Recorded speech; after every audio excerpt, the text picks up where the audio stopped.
Alright, Miranda Pitrone here again, and we are ready to start part 2 of our Happy Heart Mandalas. Part 1 is listed in my playlist on YouTube if you want to see the full beginning on how to do this stone. And this is the second part of us finishing up our heart mandala.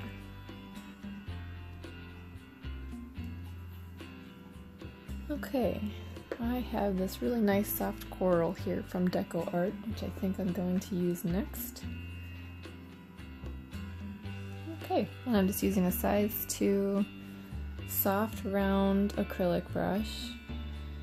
And throughout these videos I've been alternating between brushes and tools just so you can kind of see the difference between the two. I know there's all kinds of tools out there that you can use. I grew up painting with brushes. My sister and I used to paint stones when we were kids, back before electronics on holidays and vacation, so back in the olden days.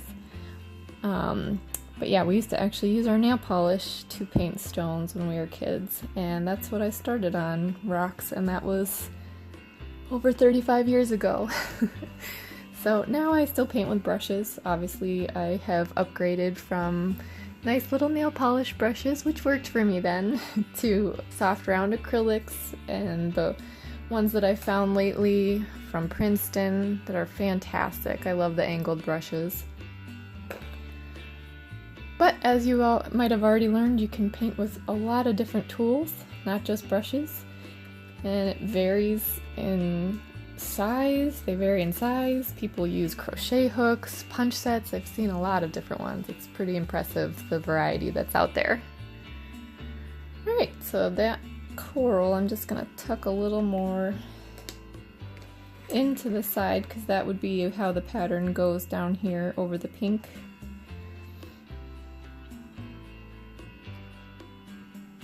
Just to continue on our pattern, and we'll just have to make a half circle in there to tuck it in.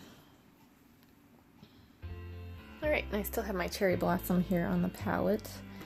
In between using colors, if you have a lot down on your palette, you can always take a wet paper towel and place it over your palette, and that will help keep your paints from drying out when you're working on a piece. Also, these palettes come, mine come with a cover for them, kind of like a Tupperware cover. And sometimes I'm able to store those for a good amount of time if I put the cover on correctly. So next I'm going to use the cherry blossom pink. I'm just going to do 2 dots over our coral that we did, just so that we're almost getting a straight line here. Everybody's going to be on the same level here with the dots.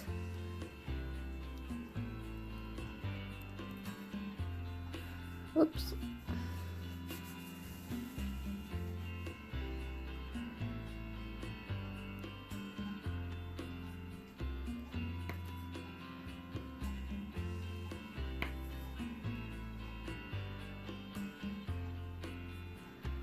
There. So now we're sort of even throughout here. You're just keeping the symmetry as we started from the center out. Next I'm going to use the bright red. I'll go with the largest dotting tool I have here, which is my green.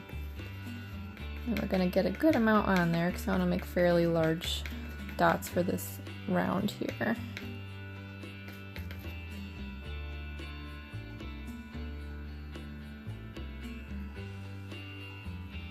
And this circle I want a little bit bigger than my dotting tool allows for, so I just kind of roll it around to push the paint out to the sides.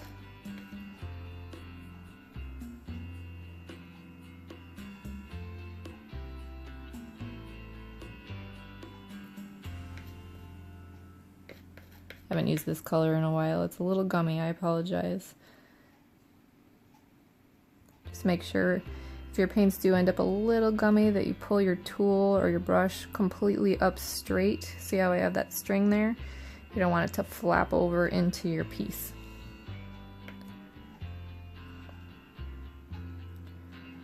I don't think we're gonna get a full circle out of over here. There. Nice bright. And I don't know if you can see, but I have a bubble here in this one. Let me bring the camera down just so you can see it here. That bubble there. You don't want to leave those in your paint. It'll ruin it. Peak, it's just gonna look off. So I just pop them with one of the sharp tools or the end of my paintbrush, and then it'll dry nicely.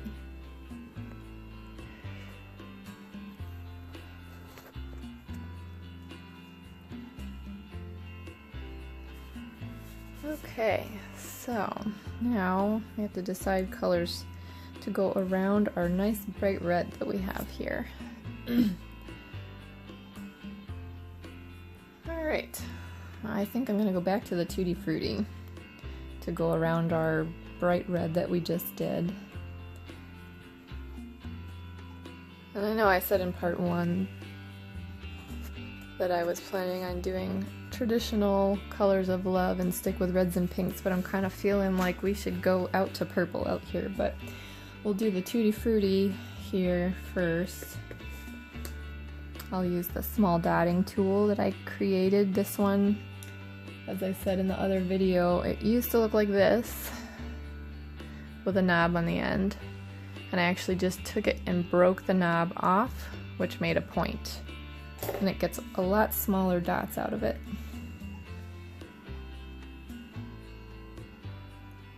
Or you can use one of the angle spot detailers like I use if I'm using brushes. Oh, I love that Tutti Frutti pink. And this one we're going to have to fudge a little bit just because it's on the edge of our heart. So just kind of tuck them in the best you can, or even omit. We're gonna have to omit some layers of it.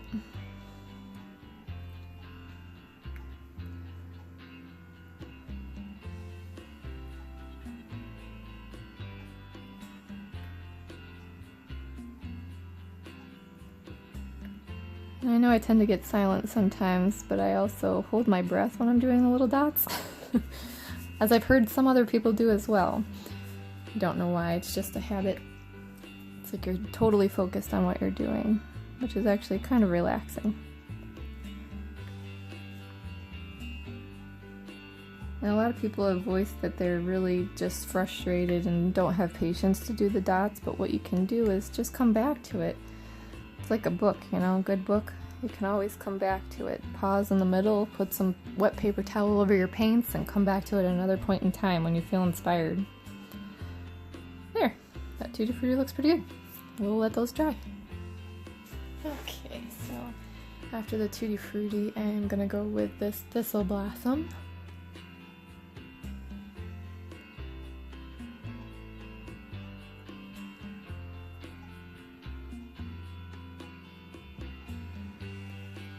This paint's a little bit thinner. I'm just going to mix it up a little bit here.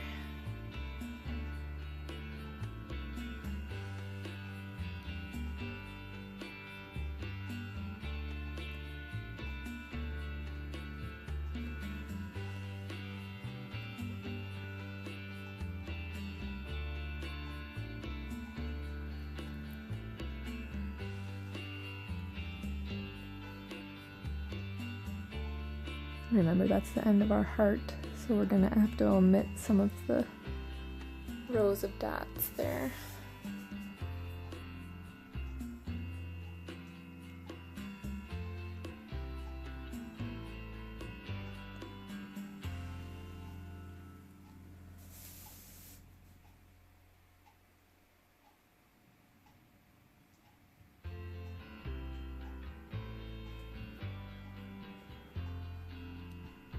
I think it might be time to get a new bottle of this one.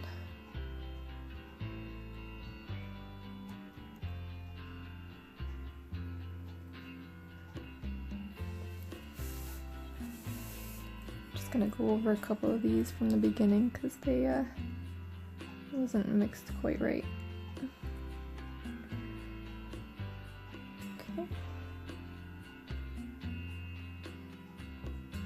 Oh, and I forgot I grabbed my paintbrush instead of a dotting tool, but this is the angled paintbrush from Princeton that I like to use. Kind of angle it so you can see what you're doing when you're painting. Especially with the dots, it's hard sometimes when you're getting into really fine details. There. So next we have a fun fuchsia. And I'm gonna go grab the dotting tools here and we'll go around with a row of fuchsia after the row of thistle blossom that we just did.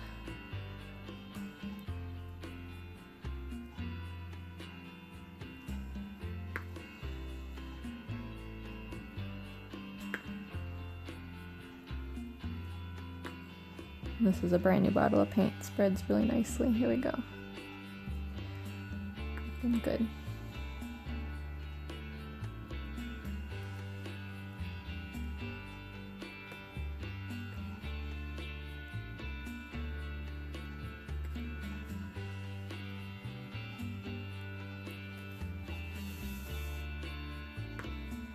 This fuchsia has just a little tint of purple in it, which actually will be good because I talked about ending this one in purples. So it's kind of like we're blending into the color zone of purple.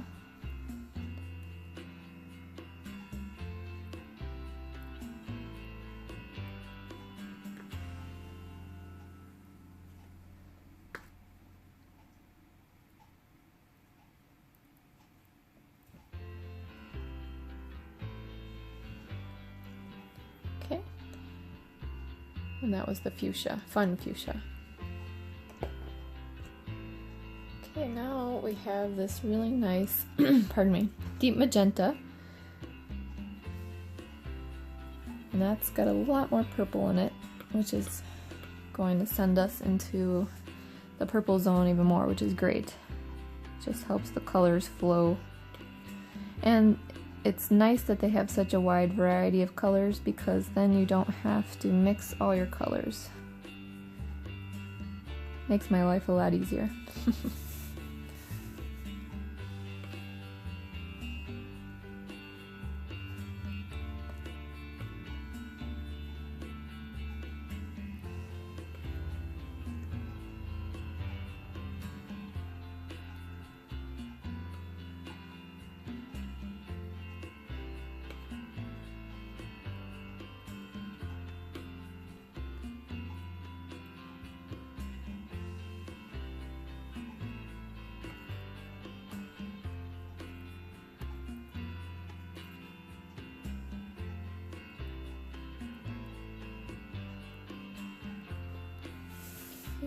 One more row on our last dot over here.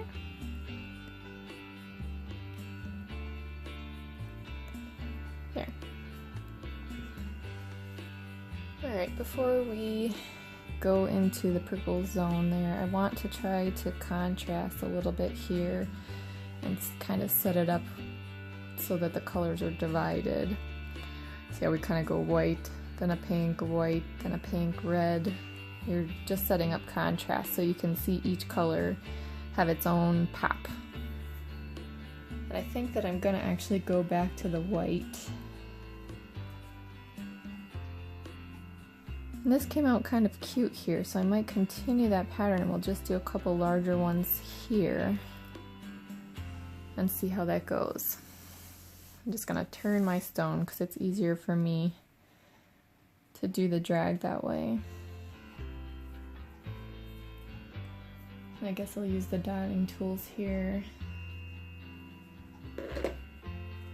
We'll go with kind of like a medium-sized end, maybe on the little smaller side, because this is about just over ½ an inch that we're gonna have to drag there. I might need to use one of the little ones too, but for this one we'll start with the larger sized one. And see, I kind of skipped in my color there, so what you can do with that, just wipe this off here. You can see there's a little hiccup kind of in the color there. I'll just get a little bit of white on a brush or on the tool and then just go lightly back over it so it fills in the spot. And then while I have this smaller one here, I'm actually going to tuck in another one right here.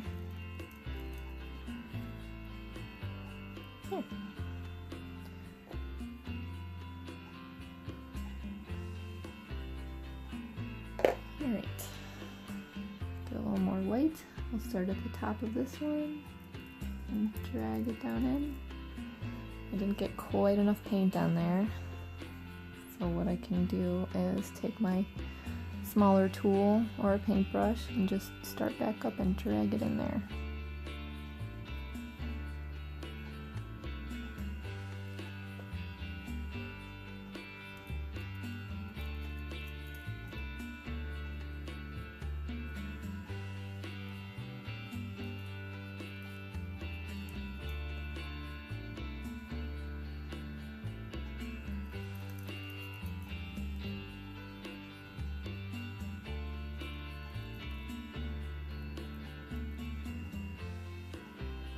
There, it's fun.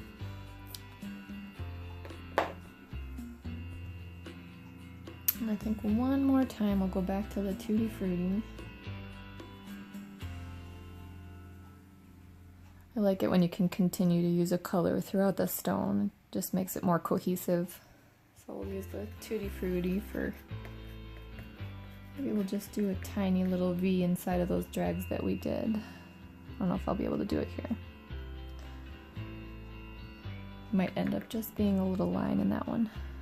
But just a tiny V here.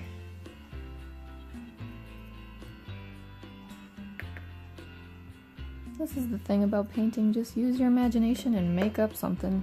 Make up a V or a box or an X, but you just keep doing it throughout the mandala and it makes your pattern.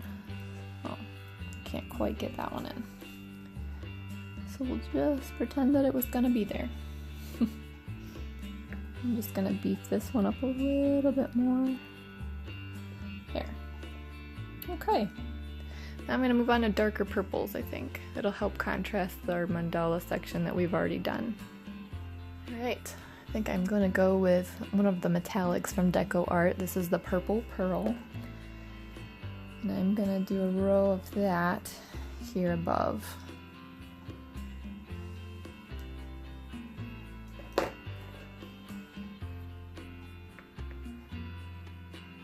I'm just going to turn my stone because it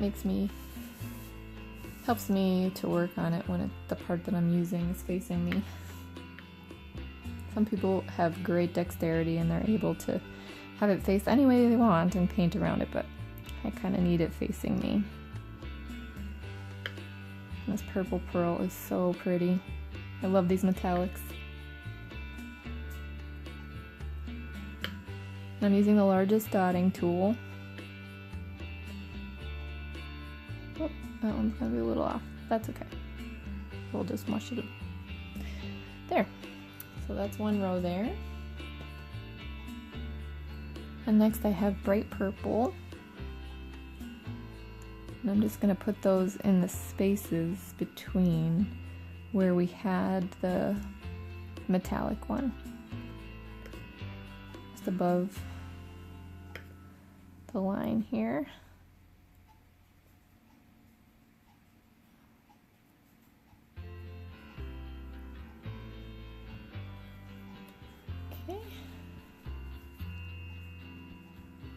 Last here I have a grape taffy, which is a little bit lighter.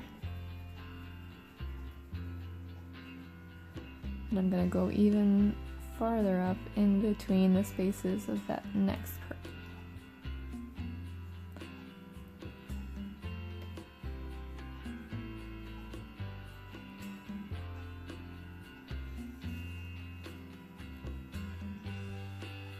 Now I'm going to mix the grape taffy with some white so I can go even more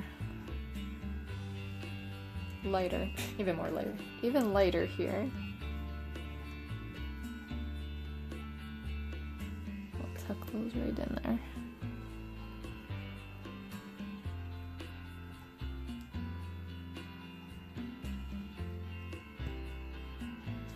now I'm gonna mix, they have this regal purple, which actually dries really, really dark, almost to the point of black, so I use it on a lot of my backgrounds.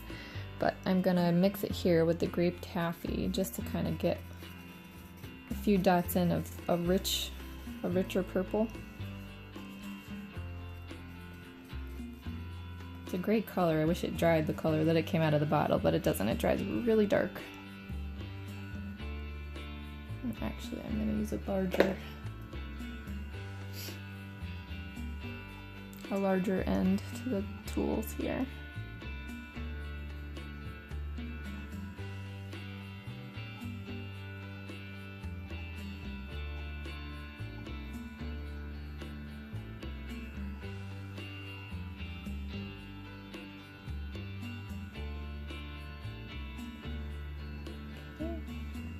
I think I'd like to just finish it with white.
Well, I think I'll just fill this area in with just white dots randomly placed how you want.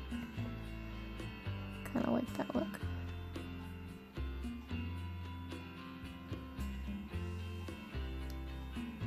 There.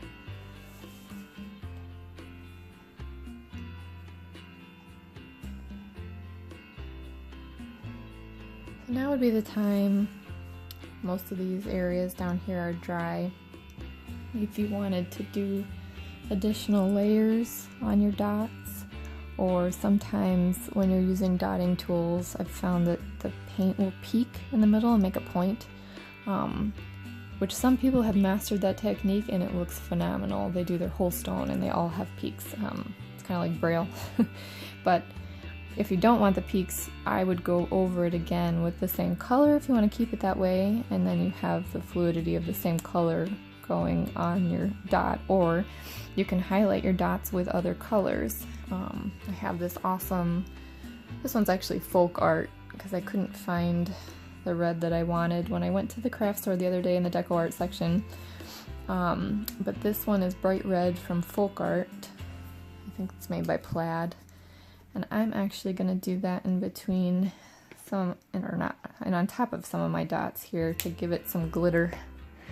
A little bit of bling for my dots.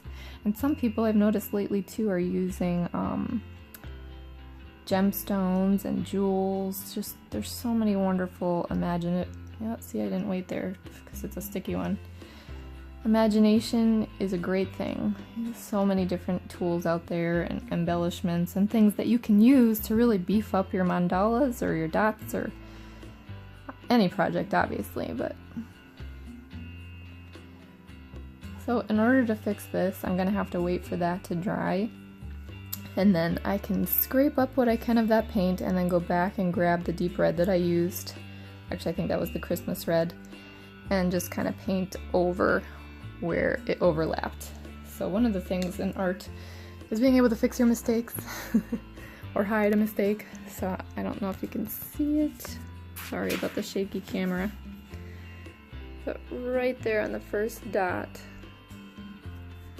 I overlapped one of the dots by accident because I didn't wait for it and lift it off the stone.